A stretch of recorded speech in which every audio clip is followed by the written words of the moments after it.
اس کو طاری نہ کریں. اس کو طاری کرنے سے بہت نقصانات. ارے سمجھ طاری ہوتا ہے, بالکل ہوتا ہے, کچھ بھی کر لیں آپ. یس بالکل, کتنا آسانی سے آپ نے کہہ دیا, لیکن بالکل ہوتا ہے, بالکل ہوتا ہے. جیسے ابھی آپ کسی اور دونوں کو دیکھ رہے ہو لبی ڈبی سچویشن میں, آپ بولے یار یہ میرا ہسبینڈ, میرا بندہ, یہ میرا بھائی, یہ میرا ابا. نہیں, میں تو جب اتنا اچھا کپل دیکھتی ہوں میں تو دعا کرتی ہوں یا اللہ کہ ان لوگوں کے ریلیشن شپس چلیں لانگ لاسٹ. ریل والا نہ ہو ریلیشن شپ, یا اللہ ان کا اوریجنل ریلیشن شپ بھی ایسا ہے. اوریجنلی کی بات کروں, لیکن میں یہ سوچتی ہوں یہ ملتے کہاں ہیں, ایسے لوگ ہیں کہاں, تو ایگزسٹ ہی نہیں کرتے ایسے لوگ. یہ اتنے اچھے آدمی, اتنے اچھے لوگ, تو فیکٹریاں جل گئی ہیں, وہ لوگ بننا ہی بند ہو گئے ہیں. مجھے تو نہیں نظر آتا کوئی. آدمی بھی, عورتیں بھی, یا صرف آدمی؟ میں عورت ہوں, میں شاید عورتوں کا ساتھ دیں گے. نہیں, عورتوں کا ساتھ نہیں دوں گی. میں بالکل اس بات پہ 100% کھڑی ہوتی ہوں کہ جتنا لڑکوں سے بات کرو, آدمیوں سے بات کرو, تو وہ بھی یہی کہتا ہے یار لائلٹی نہیں ملتی یار. تو کیا آپ لائل ہیں؟ تالی دونوں ہاتھ سے بچتی ہے نا. لڑکیاں بھی آج کل پھر اسی طرح ہو گئی ہیں کہ یار تم نہیں ہو تو پھر ٹھیک ہے, سب لائلٹی ختم ہے. سب اپنی اپنی جگہ لگے. کیا آپ لائل ہیں؟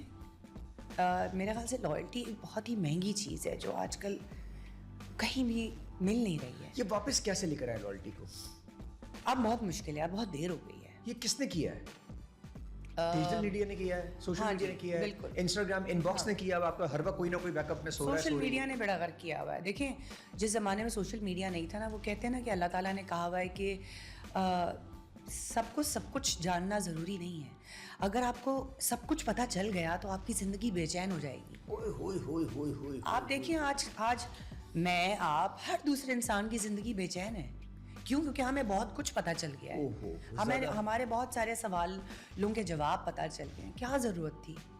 زیادہ بہتر تھا کہ نہ پتہ چلتا زندگی چلتی رہتی. اور اچھا, زندگی کے ساتھ ساتھ چلتا رہتا, عمر کے حساب سے چلتا رہتا. اب ہمیں بہت ساری باتیں پہلے ہی پتہ چل گئی ہیں, جو کہ اتنا اوور لوڈڈ ہو گیا کہ ہم بلاسٹ ہو گئے ہیں. اور مجھے ایسا لگ رہا تھا کہ جتنی ٹیکنالوجیز بڑھیں گی اور جتنی چیزیں آگے ہم کامیاب ہوں گے, ہم دنیا کے ساتھ چلیں گے تو ہماری زندگی میں آسانیاں آئیں گی. نہیں, زندگی بہت ڈیفیکلٹ ہو گئی ہے, بہت ڈیفیکلٹ. ایسا لگتا ہے جیسے ایک تو خوشی ختم ہو گئی ہے, کسی چیز میں خوشی نہیں ہے, کیونکہ ساری خوشیاں ہم نے نپٹا دی ہیں. لمٹا بھی نہیں ہے. اور دوسرا یہ کہ پہلے چھوٹی چھوٹی چیزوں میں خوشی ہوتی تھی, ایسے بیٹھ کے بات کرتے تھے تو خوشی ہوتی تھی, وقت رک گیا تھا, ایسا لگتا تھا یار ہمارے پاس پلینٹی آف ٹائم ہے, ہم خوب گپ شپ لگائیں. ابھی تو یار صبح ہوتی ہے, رات ہوتی ہے, زندگی کہاں جا رہی ہے پتہ ہی نہیں چل رہا. تو وہ خوشیاں سمجھ ہی نہیں آ رہی ہیں, ایک ہم مشین بن کے رہ گئے. سائمہ کہیں پیسہ تو نہیں انوالو ہو گیا اس کے اندر؟ بہت, بالکل پیسہ بھی انوالو ہے, ہم اسٹیٹس کانشیس بھی ہو گئے ہیں, پھر ہمیں مقابلہ بھی کرنا ہے کہ اس کے پاس یہ گاڑی ہے تو میں بھی لوں گی. یہ مقابلے پہلے بھی تھے لیکن بڑے تمیز میں تھے, اب کچھ زیادہ ہی نہیں ہو گئے. مقابلے پہلے تھے لیکن پہلے لوگ صبر شکر کر کے زندگی گزارا کرتے تھے. پہلے ایک آدمی کماتا تھا اور پورا گھر کھاتا تھا. آج پورا گھر کما رہا ہے لیکن پھر بھی پورا نہیں ہو رہا کیونکہ برکت نہیں ہے. دیکھیں برکت تو مرد کی ہی کمائی میں ہوتی ہے, اس بات کو آپ مانیں. عورت کی کمائی میں برکت نہیں ہے. یہ کیوں؟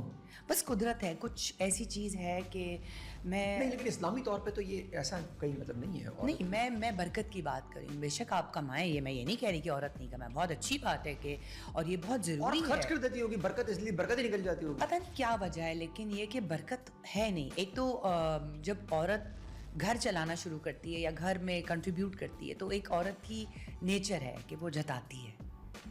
مرد ساری زندگی گھر چلاتا ہے, میں تو کچھ نہیں بول رہا آج, مگر یہ کہ وہ جتاتا نہیں ہے. یہ کیا ہے, کیونکہ عورت کی جگہ دیکھیں, عورت کی جگہ گھر میں ہے. جو وہ ایک زندگی جو اس کی ہے نا شادی, کہ وہ بچے پالے, گھر دیکھے, وہ اس کی اتنی ہی کیپیبلٹیز ہیں. لیکن جب اس پہ آپ اتنا برڈن کر دیتے ہیں, وہ پریشرائز ہو جاتی ہے, تو اوبویسلی وہ پھر بلاسٹ ہو جاتی ہے. ابھی اتنا سچ بولیں گے آپ؟ آئی ایم سوری, میری عادت ہے بہت. تو یہ تو بڑا مسئلہ ہو جائے گا. ہونے دے مسئلہ, سچ تو کم سے کم جانا چاہیے نا. غلط کو غلط اور سچ کو سچ. وہ غلط نہیں ہوتا, وہ جو ان کا وہ جو ایک دم سے وہ اوور لوڈڈ ہو جاتی ہیں, یا ایک دم سے کیا کہیں گے. دیکھیں میں آپ کو ایک بات بتاؤں, مرد حضرات جب اپنی نوکریاں کر کے گھر آتے ہیں نا تو ان کی چھٹی ہو چکی ہوتی ہے. وہ کہتے ہیں بس اب ہم گھر میں بیٹھیں گے, اب عورت کریں گی. عورت جب کام کر کے گھر آتی ہے تو اس کی چھٹی نہیں ہوتی. اس نے بچے بھی دیکھنے ہیں, اس نے گھر بھی دیکھنا ہے, اس نے گھر میں کھانا بھی دیکھنا ہے, کچن بھی دیکھنا ہے. تو یہ زیادتی. اچھا, شادی سے پہلے اس نے ابا کو بھی دیکھنا ہے, بھائی کو بھی دیکھنا ہے, شادی کے بعد ہسبینڈ کو دیکھنا ہے. بچے آپ کی بھی ہیں نا, میرے بھی ہیں, تو ہم دونوں مل کے دیکھیں نا. صرف یہ کہنا کہ یار تم نے دیکھنا ہے, اب کچن دیکھ لو. بھائی میں تو تھک کے آیا, تو وہ بھی تو تھک کے آئی ہوگی, تو کوئی پارٹی کر کے نہیں آئی ہے.